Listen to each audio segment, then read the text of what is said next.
Yeah, it's been quite hectic to have the slides populated, and there were a lot of hitches. That's why I had to adjourn the class by an hour. So pardon me, I'm keeping us late. Thank you so much. I appreciate the forgiveness. I think we have another person on. Yes, I can see Mr. T. Mr. T is my very good friend. I believe he has also graced this inaugural class. Mr. T, you're welcome. It's nice to have you on the case study call. He was with me at the inaugural class. Good evening. It's nice to have you, Mr. T. You're welcome. Thank you, sir. Thank you so much. Thank you for coming to join us. We appreciate you. Yeah, thank you. Thank you. You're welcome. All right, thank you so much. So we'll get to work quickly as others join us. It's 9 p.m. so that we can finish in due time. So I welcome us to the very first session for our ICAN case study paper for November 2026. So before we go anywhere, let me make it very crystal clear. You are not just here to try case study. If you are taking it for the first time or you are reattempting the paper, you're not here to try case study. You're actually here to conquer the paper. Just take note of that. So let me ask you, how many of you have had people say that case study is hard, case study is technical? How many of you have also heard that it's one paper that stops people from qualifying or becoming chartered accountants? I've actually seen the paper keep some people 4 or 5 diets from qualifying. I have a friend that it kept him for over 6 diets, only case study. But I'm here to tell you the truth that if they say the paper is challenging, it's a lie. It's a real lie, because the paper is technical, I believe, but in my opinion, is one of the easiest. You see, when I'm ranking in order of how will I put it, of difficulty, the professional papers, the first one I rank, in my opinion anyway, you may not agree with me, but in my opinion, I rank the first paper as SFM. SFM is the toughest in my opinion. Then secondly, AAAF, Advanced Audit and Assurance, is the second hardest. And the third, in my opinion, is SBR. The fourth is Advanced Taxation. And the fifth is Case Study. Case Study is very simple in my opinion. Maybe because I passed it at first attempt with a very high score of 78. So if you hear people say the paper is tough, then maybe they don't know how to go about it. But I'm here to tell you today that it's a lie that is tough. Because if somebody as very dull as I am can pass it with 78 at first attempt, anybody can pass it. So case study is not impossible. It's actually challenging, yes, but it demands a different kind of thinking. Yes, it's very, very possible. If I can pass it, you can pass it. So if you're taking it for the first time or you're attempting it, don't have a wrong notion that it's tough. It's not. You see, the difference between those who pass and those who don't is not intelligence. In the 2 opening inaugural classes I had for AAAF, for AAF, I told them, exams don't test intelligence, not intelligence or brilliance, no. Professional exams like ICAN test preparation, they test strategy, they test mindset. Every one individual is brilliant. You are intelligent. So understand this as a foundation. It's very important. So the difference between anybody that passes and the person that don't is not intelligence. It's actually preparation, strategy, knowing what it takes, and also mindset. So this, our lecture series, is designed with one single purpose: to get you across the finish line in November 2026 as regards case study. Not just to scrap through, but to pass with confidence, like my own kind of pass, 78%, 80, 85, 90. Good passes, and you will excel. Like I humorously say in the previous diet, I'm yet to see a student that will beat my score. In this diet that just passed May 2026, one of my students said, "Sato, I tried to beat your score, but I couldn't. I scored 70. I say, oh, that's excellent. You tried. But still yet, I'm yet to see anybody that has scored 78 under my, tutorship. So you could be the person. I don't know. So you need to make a decision right now, a commitment to yourself that you give the paper everything you got, especially if you are taking it for the first time or you are attempting it. You give it all it got, no excuses, no half measures, full commitment, full commitment. So if you are ready, now let's go very importantly. So, I tag this inaugural classes as prepared to pass. So this one categorically is prepared to pass case study.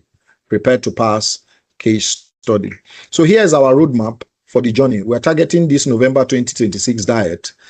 That gives us significant amount of time to prepare properly. And I mean properly. This is not a crash course. It's a strategic, well-planned journey through the entire case study syllabus. So it's very amazing to see some people underrate case study. And the next thing they will come is during pre-scene. You see that the pre-scene classes are often very jam-packed. Now, that is a very wrong notion. It's a wrong way to approach case study if you want to pass it very well.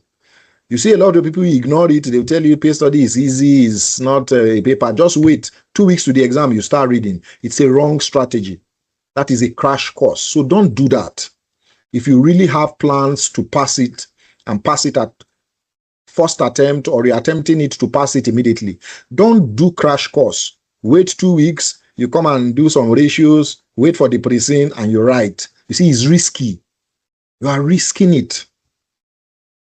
So what we're going to be going through is a well-planned journey through the entire case study syllabus.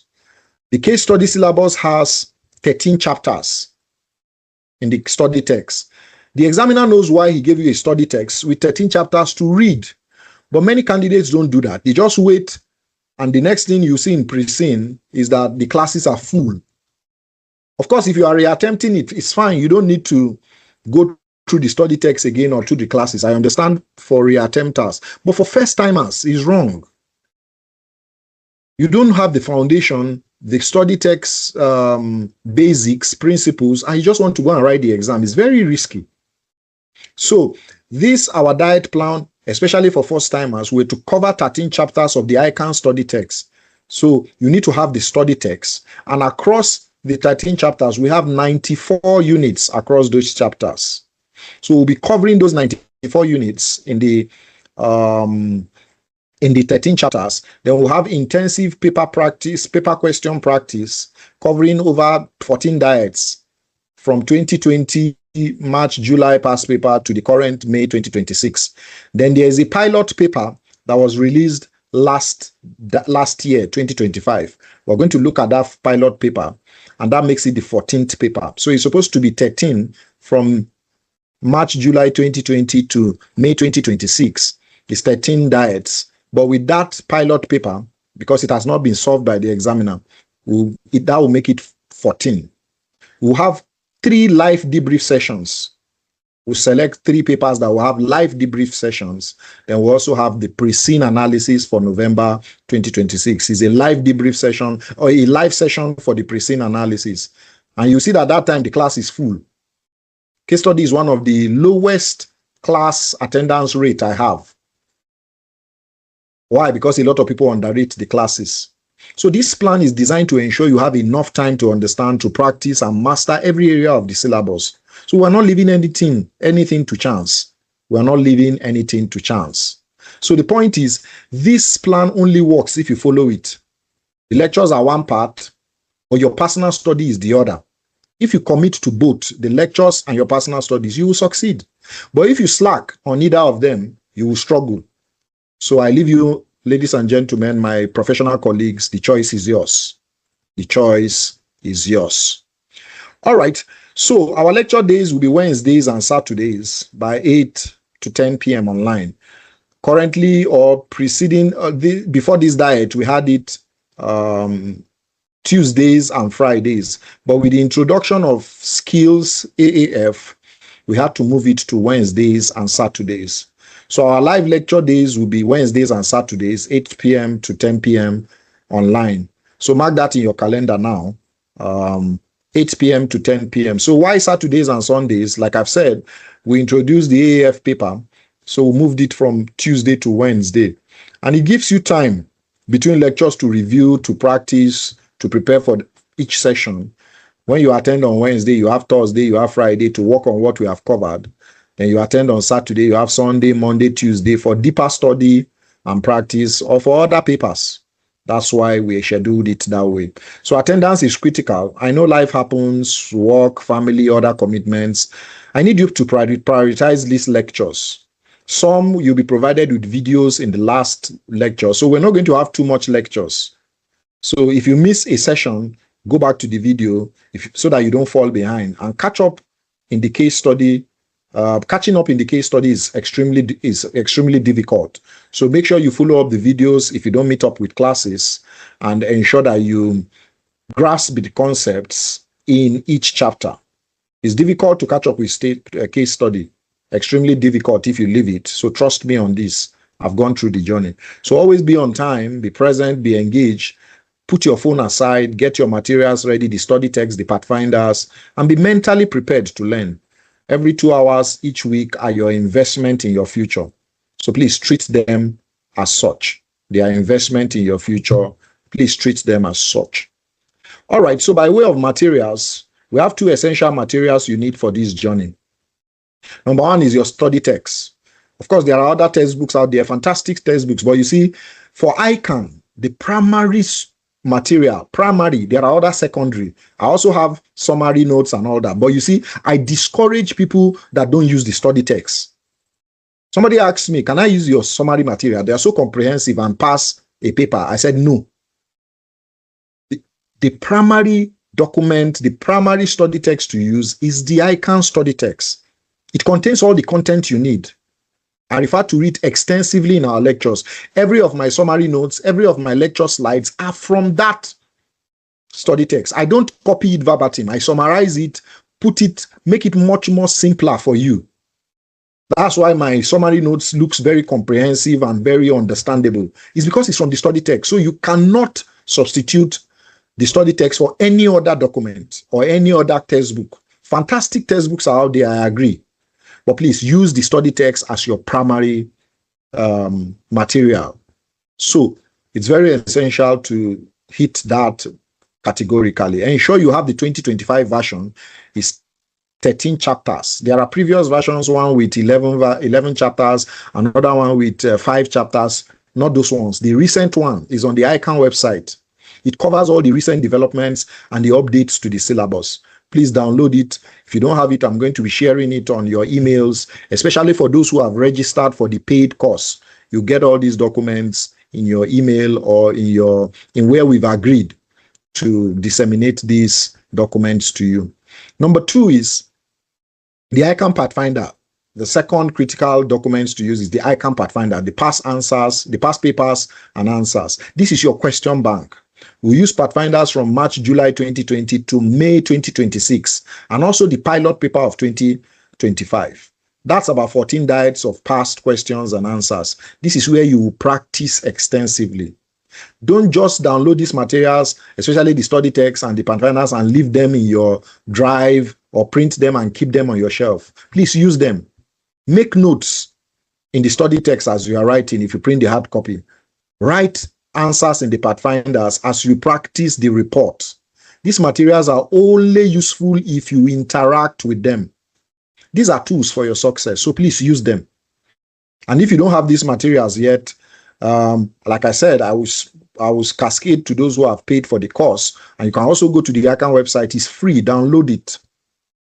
So we start our proper lectures on Wednesday next week, and you need to have all of them very, very ready. You need to have them very ready. This is very important. So let me walk you through the past papers. We will do debrief together. Some are recorded videos that I will share with you, and the suggested solution, we don't need to repeat those sessions. Then the ones we're going to be having live, I will also share with you. This is where the real learning happens, because learning from actual exam questions is how you ace case study paper. So the first one is the March-July 2020 past paper, and the case is on Chartered Institute of Business Advisors. Very pepperish question. We'll start with that. This is our starting point. That's the oldest diet with the series of past papers we are looking at. So why would we start here? Is because it gives us a foundation. We'll see how the exam has evolved from 2020 and what the examiner expects. Very important. Then for November 2020, we look at Dotmark Nigeria Limited. The case study tests your ability to analyze a business situation and provide practical recommendations. So we'll learn how to structure our answers for maximum marks.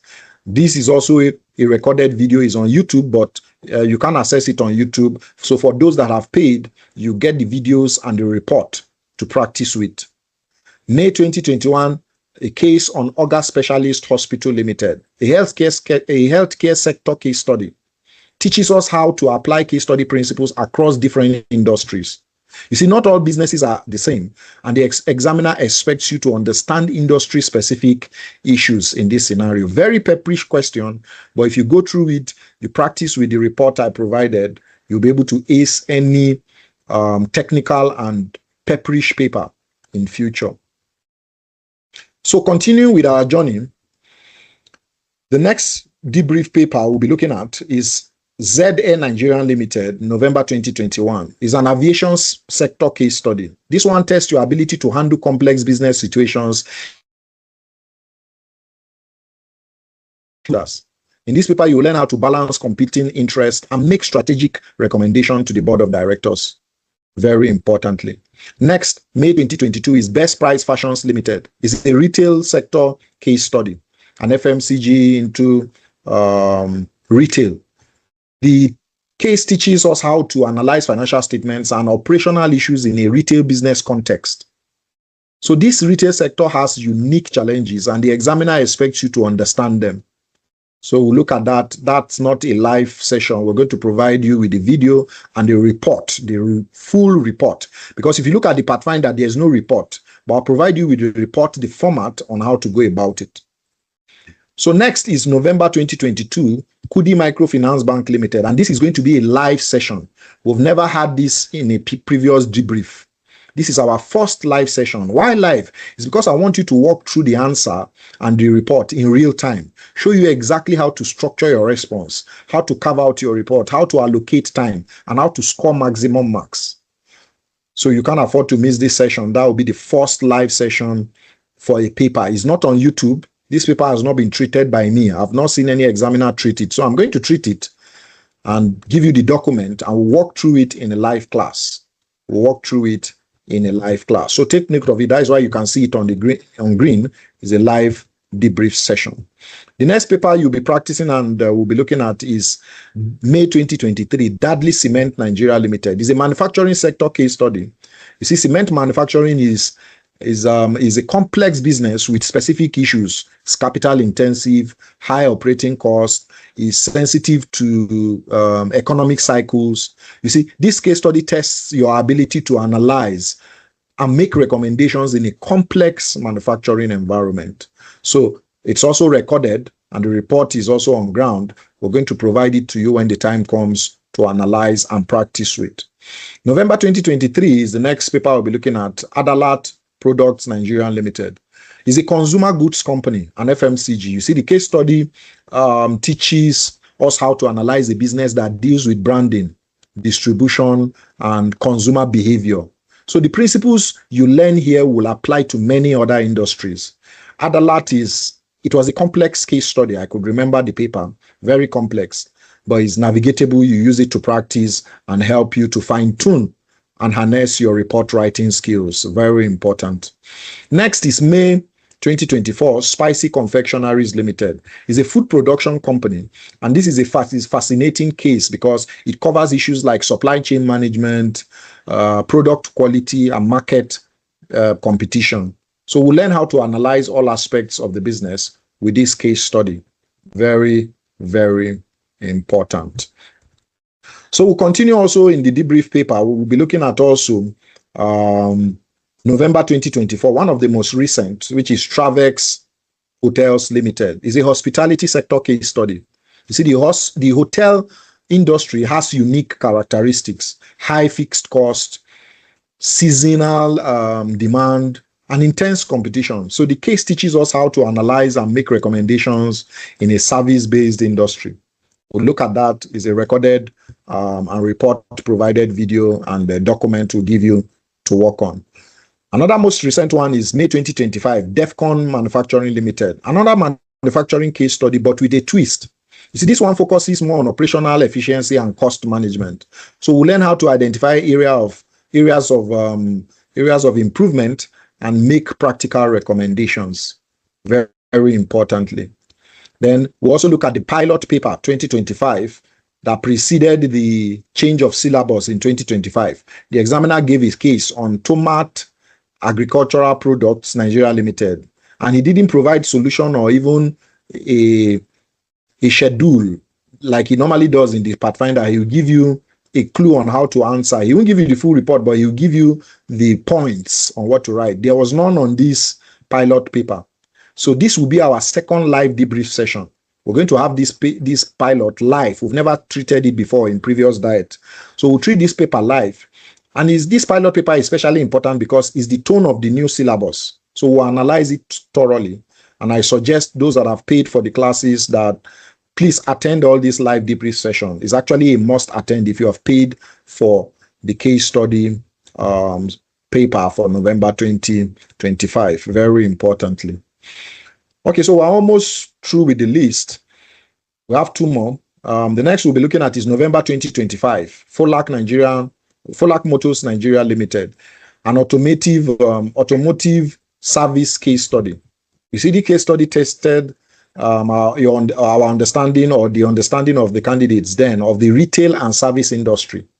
So we'll learn how to analyze financial performance, operational efficiency, and strategic positioning in the sector. Then finally, the most recent, and this is also a live session because we've not looked at this, Sadeco Cocoa Processing Limited. We recorded high rate of passes for this diet. As a matter of fact, my predicted unseen, when I looked at the examiners unseen, were almost the same. They were almost the same.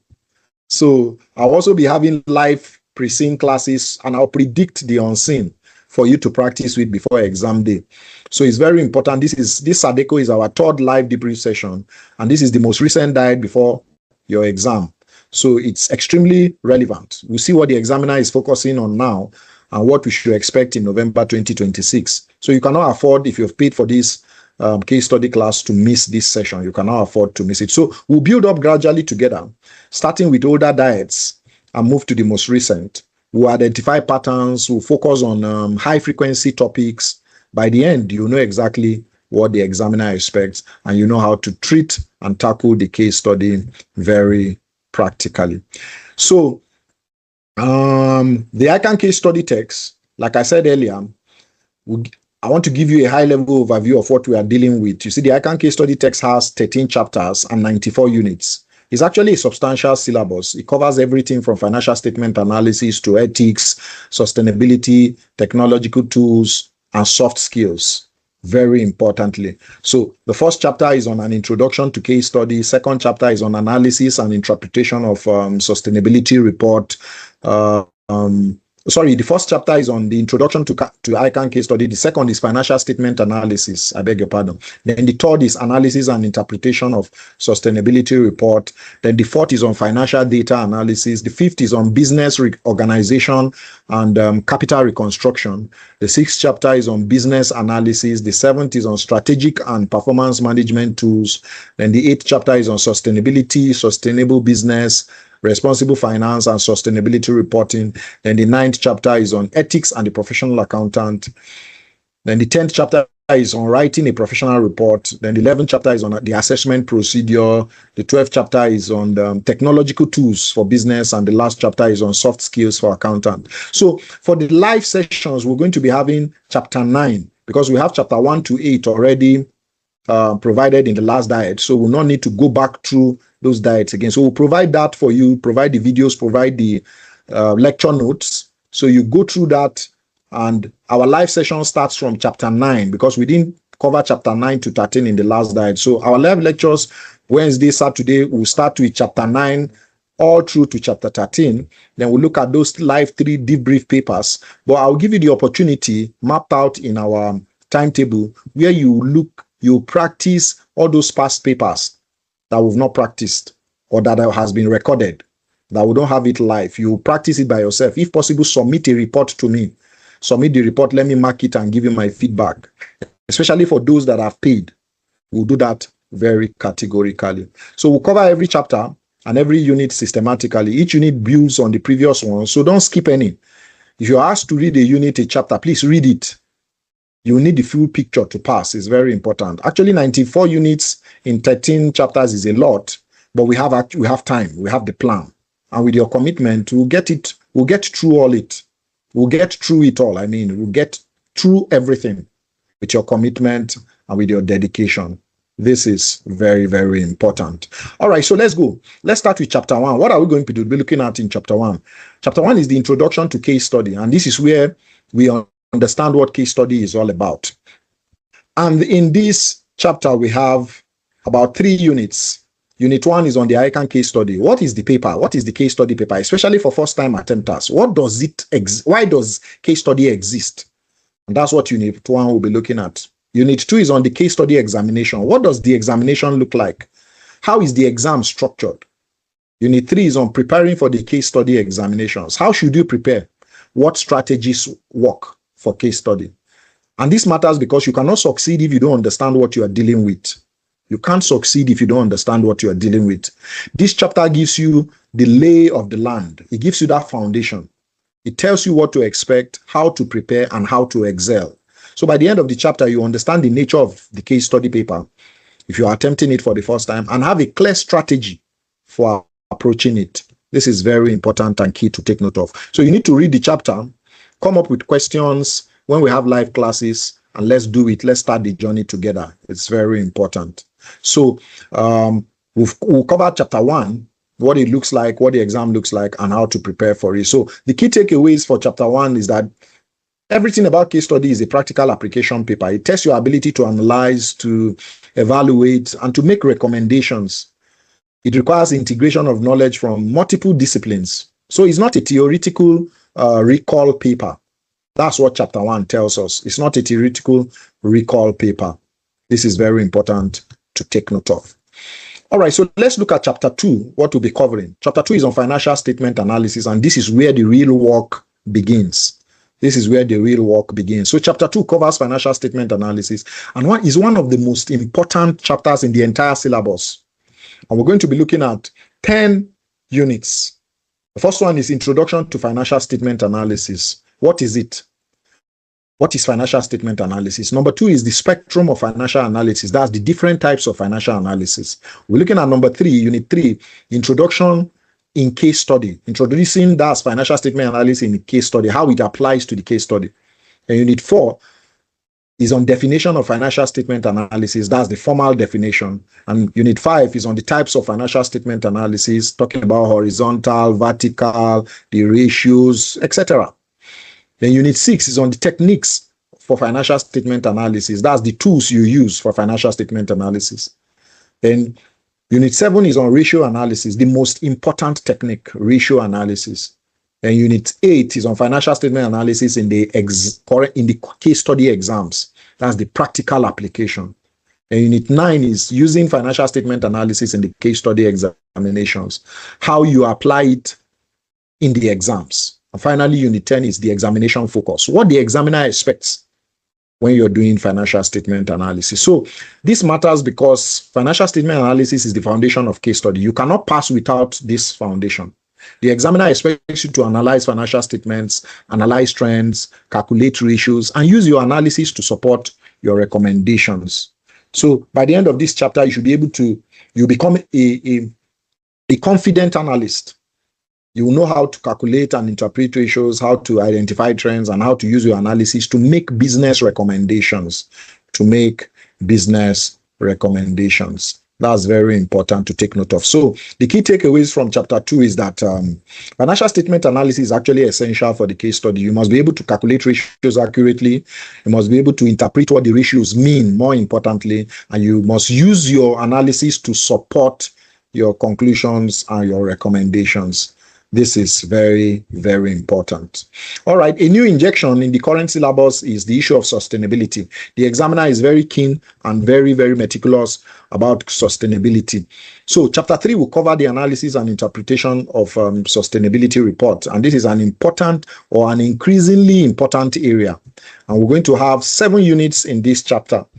We're going to look at the introduction. What is sustainability reporting in Unit 1?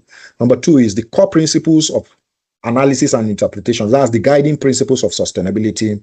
Then Unit 3 is on understanding the reporting frameworks and the standards, the GRIs, Global Reporting Initiative, the SASB, Sustainability Accounting Standards Board, the IFRS S1 and IFRS S2. Look at that and understand the frameworks of the standards. Then Unit 4 is on the techniques and methods of analysis and interpretation, how to analyze sustainability. Then Unit 5 is on reporting on your analysis, how to present your findings. Then Unit 6 is on the challenges and limitations. What makes sustainability reporting difficult? We'll look at that in Unit 6. Then Unit 7, best practices for overcoming challenges, how to do it well. And you see, this is very important because sustainability is no longer optional. Companies are expected to report on environmental, social, and governance matters, the ESG, that is currently in vogue. You see, the examiner will expect you to understand sustainability reports and be able to analyze them. So by the end of this chapter, when you've studied it, you've watched the videos, and you've learned meticulously, you will understand the frameworks for sustainability reporting and how to analyze and interpret sustainability information, which is very, very important. So the key takeaways from the sustainability chapter that you'll be learning is that sustainability sustainability reporting is growing in importance. So you must understand the frameworks, the ones I mentioned, GRI, IFRS S1, IFRS S2, and you must be able to analyze sustainability information, and you must be able to interpret sustainability reports, which is very, very important. Now, chapter 4 is on financial data analysis. You see, this is where we move from theory to practice. And we're going to be looking at 10 units. The first unit will be on the meaning of financial data analysis. What is it? And the second unit on financial data analysis tools, which are the tools you use for analyzing financial data. And unit 3 is on evaluation of all assumptions. Sorry, unit 3 is on performing accurate calculations. That's getting your numbers right. Then unit 4 is on evaluation of all assumptions. That is, you are challenging assumptions. Then unit 5 is on professional skepticism. You're always questioning, you have a questioning mind. Then unit 6 is on flexing the numbers and sensitivity analysis, the what if scenarios and all that. Then unit 7 is on plausibility and numerical output. You're asking on data, does the data make sense? Then unit 8 is on interpretation of results and reconciliation, making sense of the numbers, data, making sense of all of them. Then unit 9 is on making financial decisions on your conclusions and your recommendations, which are very important in the case study. Then for unit 10, the final unit, how to use or using financial data analysis in your case study exam. You are applying financial data analysis in the exam, and it's very important because financial data analysis is the practical application of financial concepts. You'll be given data and expected to analyze it, make calculations, draw conclusions, and this is what the examiner wants to see. So at the end of the chapter, you'll be able to analyze financial data accurately, challenge assumptions, perform sensitivity analysis, and to make very, very relatable conclusions and implementable recommendations. Very, very important. So chapter 4 will give you the meaning, the calculations, assumptions, professional skepticism, sensitivity analysis, and interpretation. So you take away from chapter 4, understanding that financial data analysis is practical application. You must perform accurate calculations. You must challenge assumptions. You must use professional skepticism. You must interpret your results, and you must make clear conclusions and also make implementable recommendations. Very, very key to take note of. All right, we'll now move to chapter 5, which is business reorganizations and capital reconstruction. You see, this is all about reconstructing or restructuring a business. And we have just 3 units. The first one is on corporate restructuring. So we'll look at what is it. Why do companies do corporate restructuring? Then unit 2 is the need for restructuring. Why do companies need to restructure financially? And the types of restructuring. We'll look at how it is done. How is it done? How is financial restructuring done? You see, it matters and very important chapter because companies sometimes need to restructure to survive, to grow, to become more efficient. So the examiner will expect you to understand the reasons for restructuring and the methods that are used. So at the end of the chapter, you understand corporate restructuring, the reasons for financial restructuring, and the different types of restructuring. You see, restructuring is about change, and change is constant in business. So you need to understand it. You need to understand a lot about how companies operate, very importantly. So you take away, very importantly, from chapter 5, that corporate restructuring is about change.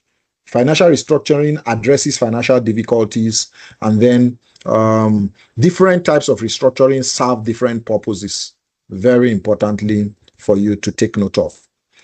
All right, so we'll move next to chapter 6, which is business analysis. And this is about understanding businesses and their environment. And we have 4 units to look at in this chapter. So the first chapter is, we'll be introducing business analysis. What is business analysis? We'll be looking at that in Unit 1. And Unit 2 is on operational and strategic analysis, business trust, and ethical awareness, the key areas. Then Unit 3 is on operational and strategic analysis in case study, how it applies here. Then the techniques for answering examination questions. We look at how to approach questions. So business analysis is actually at the heart of case study. You must understand the business. You must understand its environment. You must understand its strategies. You must understand its challenges. And this is what the examiner wants to see. So at the end of the chapter, you'll be able to analyze business strategically and operationally and apply your analysis to examination questions, which is very important. So you should be able to take away from business analysis in chapter 6, you need to understand, or you understand that business analysis is very essential, very important, very cardinal. You must analyze strategically and operationally. You must consider ethics in your analysis, and you must be able to apply your analysis to examination questions. I'm trying to run, don't mind me, I'm rushing through my thoughts. If you have any question, please interject. Pardon me, I'm running. I know I'm speaking very sporadically. So, pardon me. It's because it's late, and I must tell you I'm fagged out today, very, very tired. So I'm running through my thoughts. I must tell you I want us to close. So pardon me if I'm talking very, very fast. Pardon me. So if you have any questions, interject, please. I'm trying to run through my thoughts and ensure we cover this in due time. So I hope I'm not overspeeding. So somebody should say something, please. I'm not overspeeding, Abi. I'm not driving you people in Ferrari or Lamborghini, you know, Lamborghini kind of inaugural class. I hope you guys are following. Mr. Abiola, are you following my introductory class? Okay, Malan Alamin, I can see your emoji. Fantastic. I'd like to hear Mr. Abiola Agbola's voice. Sir, can you hear me? If you're speaking, you are muted, sir. Mr. T, I hope I'm not speeding too much. Nobody is answering me. It's only Malan Alamin that answered. Let me call another person. Mr. Godwin Onyekachi. Mr. Godwin, I hope I'm not running too much. I'm not speeding. Sir, you need to adjust the speed. Though. Okay, the speed is too... You need to adjust it. The speed is too much. Yeah. Okay, please pardon me. We are getting your thoughts, sir. But at least adjust it a little bit. Okay, let me adjust the speed. All right. Don't mind me, I'm trying to run. Thank you so much. That's what I wanted to hear. Because even me, as I was talking, I was like, come, you are rushing now. Come on. Thank you so much. Thank you. Okay, so I'll reduce the speed. I would remove my leg from the pedal, you know, and I'll go small. Thank you. Thank you so much. All right, so let's go to the next chapter, which we'll be looking at. We'll move to strategic and performance management tools. So this is where you will learn the tools that businesses use to plan and measure success. This is where we'll learn the tools that businesses plan and measure success. They measure success. So we'll be looking at 3 units, but the 3 units are extended and they are splitted across different sessions. So the first unit is an introduction, which is the overview of the tools we'll be looking at. Then the second units are the strategic management tools, and we have these tools, which are tools for planning strategy. Then we have the unit 3, which are performance management tools, which are tools for measuring and managing performance. And the second and the third unit will be splitted into different units, because we'll be looking at those units one by one, those sections one by one, those tools one by one. So for the strategic management tools, we have 12 of them, and the examiner has tested some of them in past diets. So we have the first one, pestle analysis, SWOT analysis. For the strategic management tools, we have 12 of them. Pestle analysis talks about analyzing the external environment. You're talking about the political, economical, the social, technological, and the environmental and the legal environment of the business. So that's the first tool. And the second tool is on SWOT analysis, where you're analyzing the internal strengths and weakness, and you're analyzing the external opportunities and threats. And the third tool is on Porter's 5 forces, where we analyze industry competitiveness. We're looking at the threats of new entrants, bargaining power of suppliers, bargaining power of buyers, threat of substitutes, competitive rivalry. We'll be looking at that extensively in the recorded classes or the videos we'll be providing. Then the fourth tool is value chain analysis. You're analyzing the activities of businesses and how they create and how those activities create value. And number 5 is on the Porter's generic strategies, looking at cost leadership, differentiation, and focus. Then the Porter's diamond model will be analyzing national competitiveness. We're looking at all that in the classes. And for benchmarking, number 7, tool number 7 is comparing to best practices, is what we're looking at. Then the 8th model is on Boston Consulting Group, which you call BCG matrix. Is analyzing a product's portfolio. You rank them around stars, cash cows, question marks, dogs, and the likes. Then number 9 is on Ansoff matrix, analyzing growth strategies. We look at market penetration, market development, product development, and diversification. Then the next one is gap analysis, which is the 10th model. We'll be identifying the gap between current and desired performance.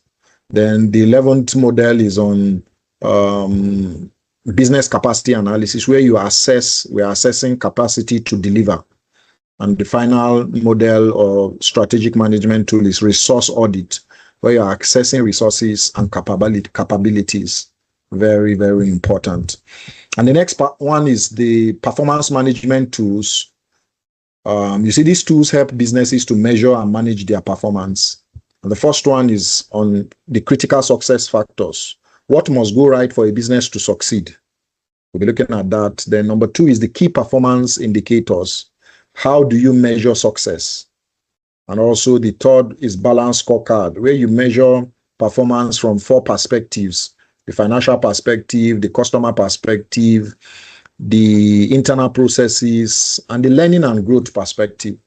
And the 4th one is on value for money audit, another performance management tool, where we look at the 3 E's: economy, efficiency, and effectiveness. And the 5th one is on economic value added, where we're measuring value created beyond the cost of capital. So you cannot manage what you cannot measure. So based on that quote, you see, these tools help businesses set goals, measure progress, and improve performance. As a case study candidate, you must understand these tools. The examiner brings them in most diets. You must understand these tools and you must know how to apply them. Very importantly, you must know how to apply them. So it's important to take note of this chapter when we come to the class. And you must understand that strategic management tools help with planning. Performance management tools help with measuring and managing. Then you must know these tools and how to apply them, because the examiner expects you to use these tools in your analysis. This is very important to take note of. All right, so chapter 8. We'll be covering sustainability, which is another new injection in this latest dispensation. sustainability, sustainable business, responsible finance, and sustainability reporting. You see, this is a comprehensive look at sustainability. So we'll be looking at 9 units. Number 1 is the concept of sustainability. We'll look at again what is sustainability, like we did in chapter 2 or chapter 3. We'll also look at sustainable business. What makes a business sustainable? And unit 3, we'll look at the triple bottom line reporting, talking about the people, the planet, and profit. That's the triple bottom line. Then unit 4, we'll look at sustainability as a value driver in business, how sustainability creates value. Then unit 5, we'll look at sustainability reporting, a global reporting, and how it's developed. Then unit 6, I think, is a continuation on the global evolution also. Then unit 7 is on sustainability, finance, and responsible investment, which is on ESG investing. And unit 8 is on the Equator principles, talking about the principles for project finance. And unit 9, the final unit, is on sustainability reporting in Nigeria, the preparation, the challenges, and the role of professional accountants in that. You see, sustainability is no longer a nice to have. It's actually no longer a nice to have. In today's business, is a must have. It's not a nice to have, it's a must have. So businesses are expected to operate sustainably, and the investors are increasingly focused on ESG factors. So please, you need to understand this area very pragmatically. So at the end of the chapter, we'll be able to cover sustainability, sustainable businesses, triple bottom line, sustainable finance, and sustainability reporting. And you see, sustainability, like we said, is essential in today's business world. The triple bottom line around people, profit, and planet are very, very essential.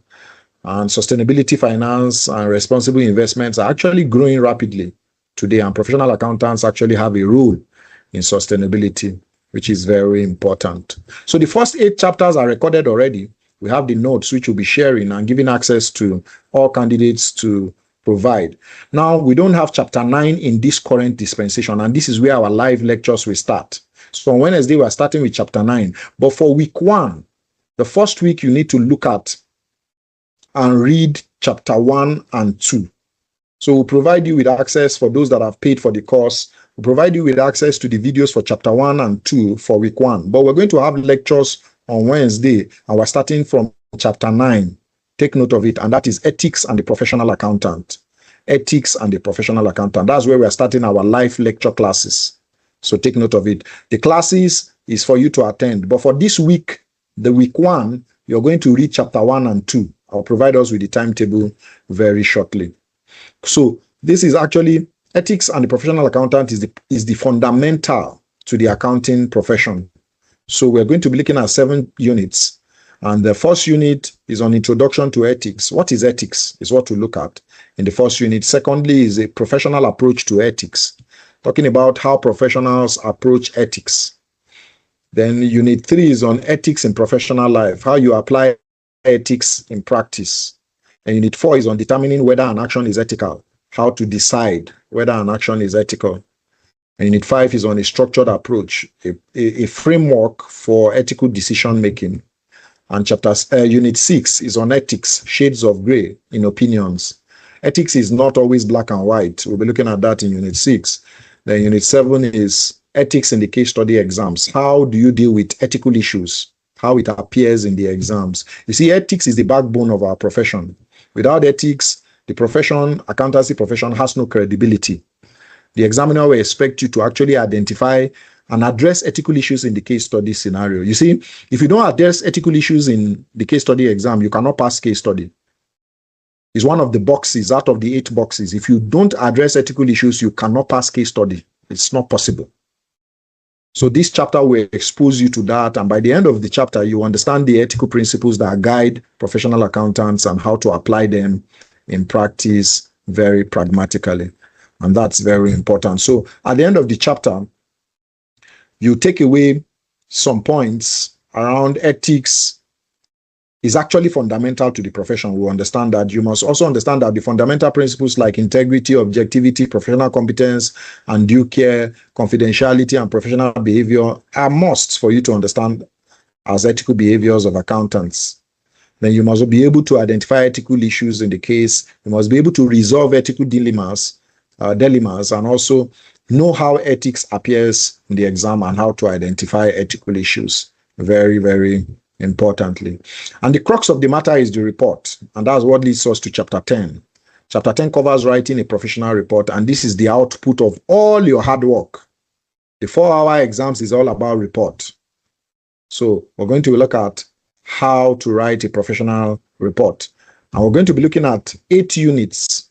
The first unit will be introducing to is an introduction to report writing in the ICAN case study examinations, and the important that speaks to the importance of reporting. Unit 2 is on business analysis report, where we report on business analysis. Unit 3 is on financial statement analysis report, where we report on financial analysis. And Unit 4 is on financial data analysis report, where we report on data analysis. Unit 5 is on the executive summary, which is the most important part. If you don't write an executive summary in the case study exams, you're not going to pass case study. It's just 20 marks. But you see, you can get 80 marks in the other part. If you don't write an executive summary, you automatically fail case study. That's a prerequisite. So Unit 5 will expose you to the most important part, which is the executive summary. And Unit 7 is the language and style, how to write effectively the report. Unit 8 is on the report format, the formal requirements, because you see, your analysis is only as good as your report. You must be able to communicate your findings clearly, concisely, and professionally. I'll take that again. You must be able to communicate your findings clearly, concisely, and professionally. The examiner is not just assessing your analysis. The examiner is assessing your report writing skills. Very important. You need to know how to write a professional report that meets the examiner's expectation. Very key. So at the end of the chapter, you take away and understand that report writing is a key skill for case study, very importantly, and that the executive summary is critical, and your report must be structured logically, and your language must be professional, and the examiner will assess your report writing in the examination. Very importantly, we assess your report writing skills in the examination. So please take note of this chapter, and this is a live session. We're going to have a live session. It's not recorded. We've not recorded it in the last diet from the new dispensation. It's going to be live session class. All right. So chapter 11 is the next one. We cover the assessment procedure. You see, this is how you'll be marked. Case study has a different marking structure entirely. It's different from the 4 papers in the professional stage. The marking are not the same. They are not the same. So in this chapter, we'll understand how case study is marked.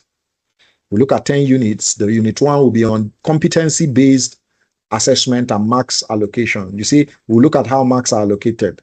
Then unit 2 will look at the marking key. What does the examiner use to mark you? Then unit 3 will look at marks that are within skill boxes. There are actually 8 boxes in the case study, but we'll look at them, how these skills are assessed. Then unit 4 is constructing the marking key. We're talking about how it's built, how the marking key is built. Then unit 5 is an example of the marking key. We'll provide a practical example. Then unit 6 is how grades are awarded, the grading system of the case study exams. Then unit 7 is how is numerical work rewarded. Marks for calculations, how are they rewarded? Because you make calculations before you perform your analysis or your report. So how are those grades awarded? Very importantly. Then unit 8 is the unit on what is an appropriate grade profile. So we're looking at how to distribute grades. We'll look at it practically. And unit 9, we're looking at quality versus quantity. Is it the quality of what you write or the quantity of what you write? It's not about how much you write. Predominantly, it's about the quality of what you write. And finally, we look at the examination focus on what the examiner looks for. You need to understand how you'll be assessed. It's very critical. In the Pathfinder, you will not see marks like in advanced audit. You see the marks allocated in the Pathfinder. You can't see that in case study. So you need to understand how you'll be assessed critically, and you need to know what the examiner is looking for. And if you can give it to them, it's about exam strategy. You pass case study. Very importantly. So at the end of the chapter, you understand exactly how you'll be marked and how to maximize those marks. Very, very key. Very, very key. So you take away from this chapter that understanding assessment is strategic, and quality matters more than quantity in what you write. And also numerical work is rewarded, but very low. And you need to know what the examiner wants for you to pass case study. Very, very importantly. All right, we're wrapping up. The next chapter, or second to the last chapter, is technological tools for businesses. And this is about how technology is transforming businesses. So we have just 3 units. The first one is blockchain technology. So we'll be looking at what is blockchain. What is blockchain? And how does it work? And unit 2 is on artificial intelligence and robotics. Artificial intelligence, machine learning, robotics. We'll be looking at that in unit 2. And unit 3 is on digital communication, how businesses communicate digitally. And you see, technology is everywhere. Businesses are using blockchain, they are using AI, digital communication to transform their operations. So you need to understand these technologies and their implications for business. So at the end of the chapter, you understand key technology tools and how they impact businesses. Very clear. And you'll be able to take away some points on the issues around technology. See, technology is transforming businesses. Blockchain is about trust and transparency. Artificial intelligence and robotics are about automation and efficiency. Then digital communication is about connectivity. So it's very important to take note of this chapter. We'll be looking at it live also. Then finally, chapter 13, the last chapter in the case study text, will cover soft skills for accountants. And this is about the skills beyond technical knowledge, beyond hard skills, soft skills for accountants. And we're going to be looking at 12 units. The first one is on originality and initiative, where you think or you're thinking of yourself. Unit 2 is on creative thinking, where you're thinking differently. Unit 3 is on integrated thinking, where you're connecting the dots. Then unit 4 is on persuasion, where you're getting others to see your point. And unit 5 is on negotiation skills, where you're reaching agreement. And unit 6 is on cognitive flexibility, where you're adapting your thinking. And unit 7 is on multiple capitals, beyond financial capital. So much capital, intellectual capital, human capital, so many capitals, about 7 of them. We're looking at it in unit 7. And unit 9, very importantly, is emotional intelligence, understanding emotions. Then unit 10 is on social thinking, understanding others, people you work with. Then unit 11 is on business modeling, how to build business models, financial models. And unit 12, which is the last, we'll be looking at project management, where you manage projects. So here, technical knowledge is not enough. Accountants actually need soft skills to succeed in the workplace. And the examiner expects you to demonstrate these skills in your answers. So at the end of this chapter, you understand the soft skills that accountants or successful accountants need and how to demonstrate them in your exams, very importantly. So you take away that soft skills are essential actually for accountants, and you must demonstrate these skills in the exam. The examiner expects you to apply these skills. And actually these skills are valuable in your career, very, very importantly. All right, nobody is interjecting. So I'm done with the 13 chapters and just an overview of what we'll be looking at, the live sessions and the recorded sessions we'll be providing for us to go through. So if we don't have any questions, the next thing after the lectures is to start practicing past papers. So we'll move to our past paper sessions after we finish the 13 chapters, and the lectures will span for 8 weeks, to go for 8 weeks from the 13th of July to the first week or second week of September. We'll end these lectures. We'll look at all the 13 chapters. So we actually have 3 live debrief sessions on selected papers, and they are a must to attend. Must attend sessions where we go through exam questions real time. So the first past paper we'll be looking at, aside the other ones, we'll be providing the recordings and also the prototype report.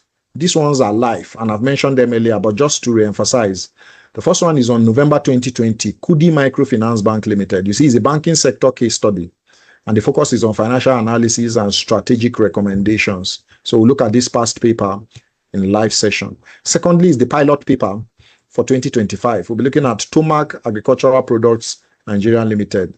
And you see that it sets the tone for the new syllabus that came last year, and it focused on report writing and analysis. There is no solution or a roadmap the examiner provided, so we'll be looking at that fresh in case it comes out in November 2026.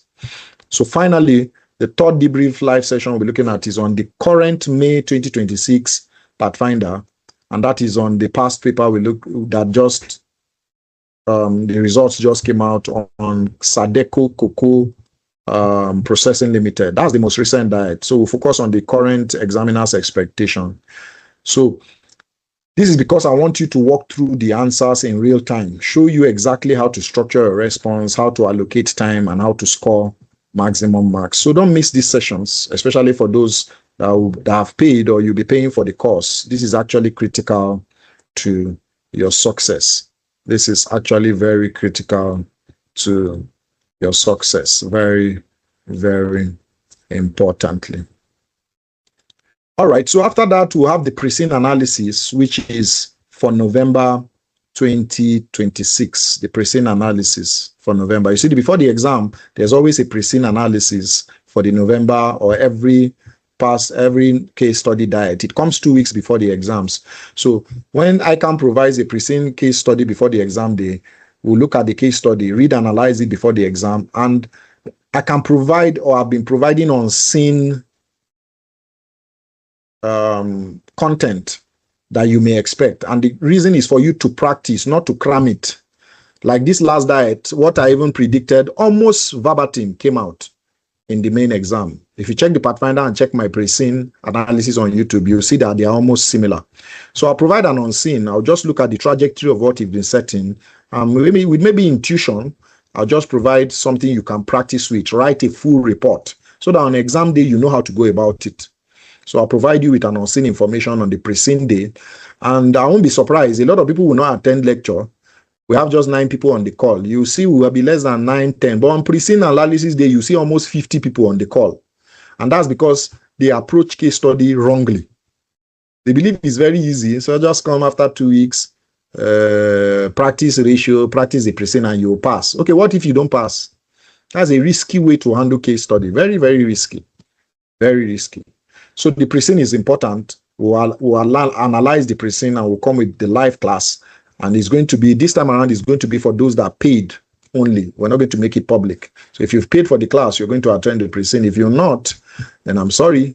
You may have to use your own intuition, very importantly. So if you actually analyze the pre-scene properly, you'll be able to understand the business thoroughly. And that's why the pre-scene comes before the exams. The examiner wants you to understand the business, identify likely issues, prepare for potential questions, and try to save time during the exam. Try to save time. So we'll analyze the pre-scene in detail, we'll identify key issues, we'll prepare possible answers with the on-scene we've provided, and practice exam-style question. Actually, this is a critical session, so please don't miss it. We'll go through the pre-scene step by step. This is very, very important. So at this point, that is it for the map, our compass for November 2026 lectures that will be starting on Wednesday. Thank you so much. I see the applause. I appreciate it. I appreciate it. All right. So like I did in the previous 3 sessions for the AAAF paper and for the AAF paper skills stage, I want to give you some nuggets for you to ace case study. If you're writing case study for the first time, there are some nuggets. I'll share 5 of them. I shared them with the previous class. So if you're in the AAAF paper class, you will have had me say some of this, share some of these thoughts. But if you're not there, it's also fine. And if you're there, it's just to repeat and let it sink and stay with you. So 5 nuggets I'll be sharing to help you ace case study. This is one paper I aced at first attempt, and a very high score, or a relatively high score of 78. So I know what it takes to pass case study. I can tell you that for free. So the first thing I'll be sharing, or there are the 5 nuggets. The first one is you need to set a clear goal. You need to know what you want in the case study and commit to reach. Set a clear goal. The second thing is that success demands hard work, especially in case study. So there's no substitute for effort. You have to put in the grind, put in the work. And number 3 is you need to practice intentionally, practice with purpose, practice past papers, write them down. If you have paid for the course, there's no reason why you shouldn't write your report and send to me for marking. I will mark it because that's what you paid me for. You employed me to teach you how to pass case study. So if you paid for the course, do debrief sessions, past papers, send it to me, and I will mark it. That's what you paid me for. So I have to attend to my employer. So practice intentionally not just activity, not just reading the answers, not just reading the reports. Practice with purpose, right? And number 4, please put God first. Christians, Muslims, we believe in God. Put God first. Put the Almighty first. Seek wisdom and strength from above. And number 5, I'll be sharing is believe in yourself. You see, confidence in yourself is a decision. So if you apply these 5 nuggets, you'll not just pass case study, you ace it. These are actually the principles that separates successful candidates from the rest. So I challenge you as we go through these nuggets briefly to take it seriously. They are not just motivational talk. They are keys to your success. So let's go through them one by one and share some thoughts on them. So number 1 nugget is to set a goal. What's your goal for case study? Or do you want to just write and pass? Actually, that's not a goal. So in the morning and in the afternoon sessions, I gave an example of the World Cup going on. Just imagine they are playing football. Spain and Belgium played yesterday, and there's no goal post. They'll just be running around the field. People will not come and watch that kind of rubbish. You are playing without goal post. That's effort in futility. So please set a goal. And I quoted something here. I said, if you don't know where you are going, every road will take you there. If you don't know where you are going, everywhere you get to looks like it. So before you discuss case study, ask yourself, what do I want to score? What do I want to score in November 2026? Don't just say I want to pass. Be specific. Specificity speaks to, I want to score 65. I want to score 70. I want to score 80. I want to score 90. I want to score 95. And when you do that, the action is write it down. When you have a goal, you write it down. Put it somewhere, your Bible, your Quran, if you're a Christian or a Muslim.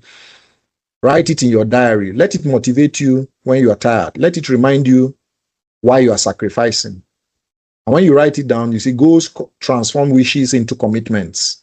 So what is your goal? Decide now, write it down, and commit to it. Read and work hard towards it. So that's the first point. Set a goal, clear goal. When I was going to write case study in May 2019, I beg your pardon. The diet I wrote was May 2019. My goal was to pass with 70. I wrote it down, 70. Unfortunately for me, I scored 78. I wrote 2 papers that diet. I wrote case study and tax. So both of them I wrote. For case study, I wrote 70, and for tax, I wrote 60. I don't like calculate. I don't like tax. Tax was one area I didn't like. So for tax, I said, well, 60. And I went above the tax and I scored 65. So please write a goal, because it will prompt you to work. It will wake you up in the night. When you are thinking of the score and you are sleeping too much, you will jump up and go and carry your book. So please write the goal and work towards it. Guide number 2, nugget number 2. Success demands hard work, so you must work hard. See, there's no substitute to preparation. One of my ACCA tutors, one of my favorite tutors, she tutors in ACCA. She used to quote something on LinkedIn. She said, if you like, pray from now till tomorrow. If you pray and you don't read for ACCA, you will fail. It's the same thing with ICAN. Praying without working is playing without knowing. Praying without reading is playing without knowing. So work comes before prayers, especially when it comes to exams. You need to work. There's no substitute for hard work. Passing case study is not about luck. It's about consistency. So please read, work, practice. It's hard work. It's hard work. Just like you work in the office. Read the study text. Understand the concepts. Don't cram it. Ask questions in the live sessions. Practice past papers under time condition. Attend the class. Watch the videos. Revise continuously. Like I said, humorously in the class in the morning and the afternoon, you see the pain of discipline is temporal, but the pain of regret lasts longer. And we must subscribe to any of these pains. There are 2 pains we must subscribe to, either the pain of discipline or the pain of regret.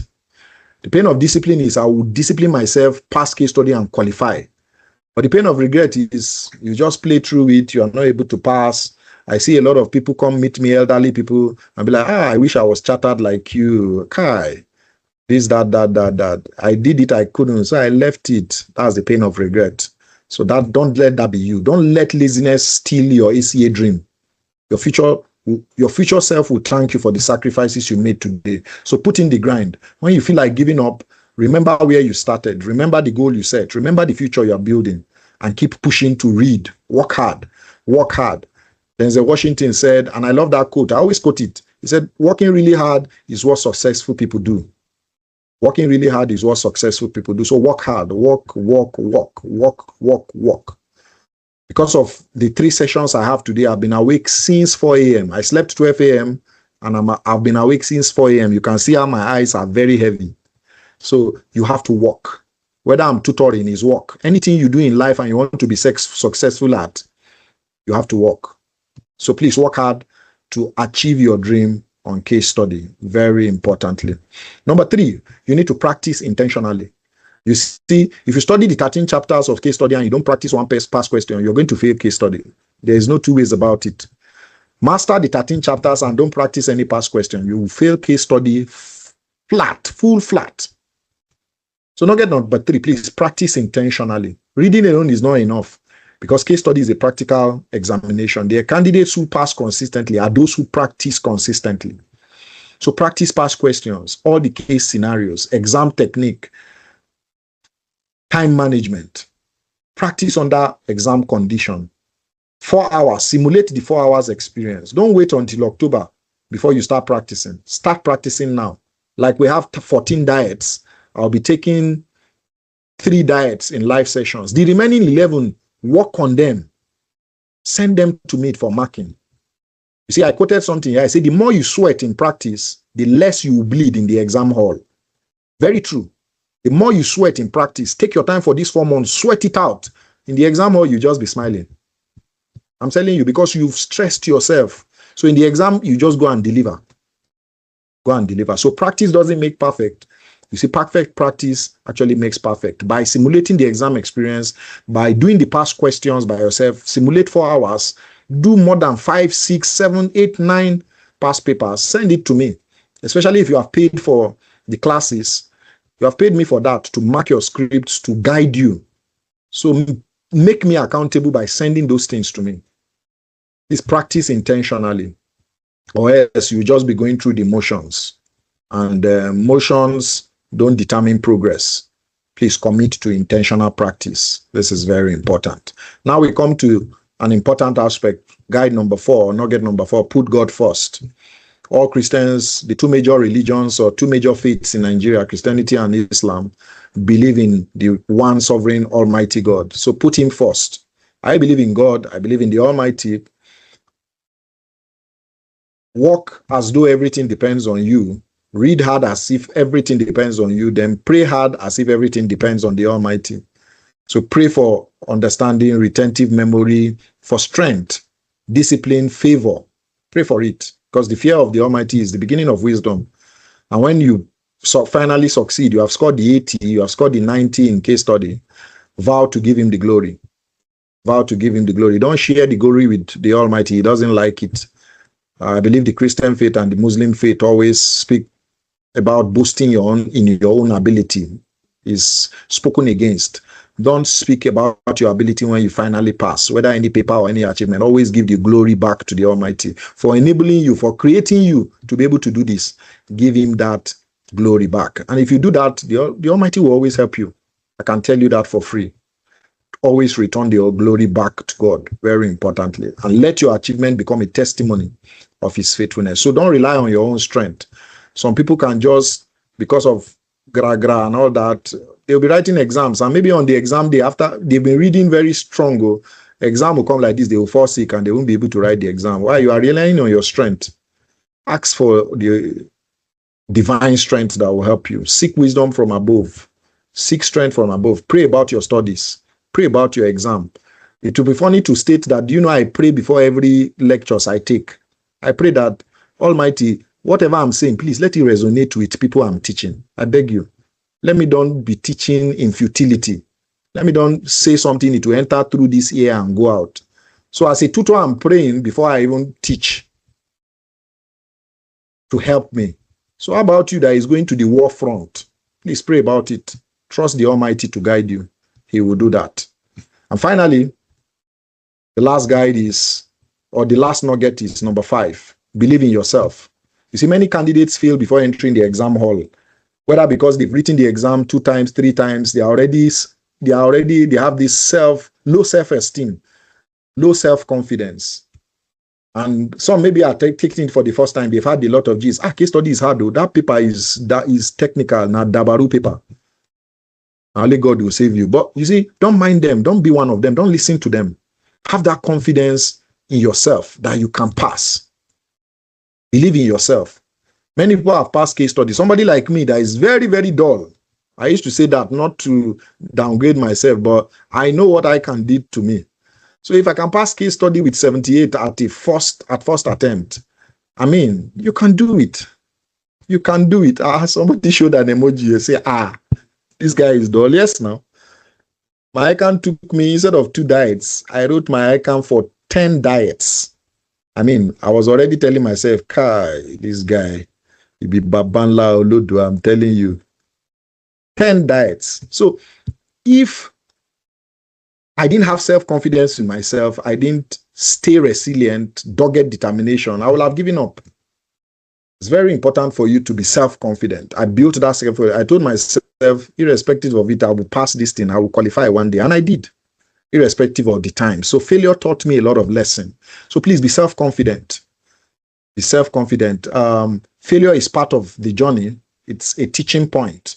Of course, I doubted myself when I see my mates, somebody will just come, PE1, bam. I started in the era of PE1, May 2010, and I didn't qualify it in November 2020. So I told you, if I'm telling you that I can't deal with me, no be smart dealing. So you saw someone see some candidates, PE1, bam, PE2, bam, they've qualified, and you are still there. It will dampen your confidence if you don't talk to yourself.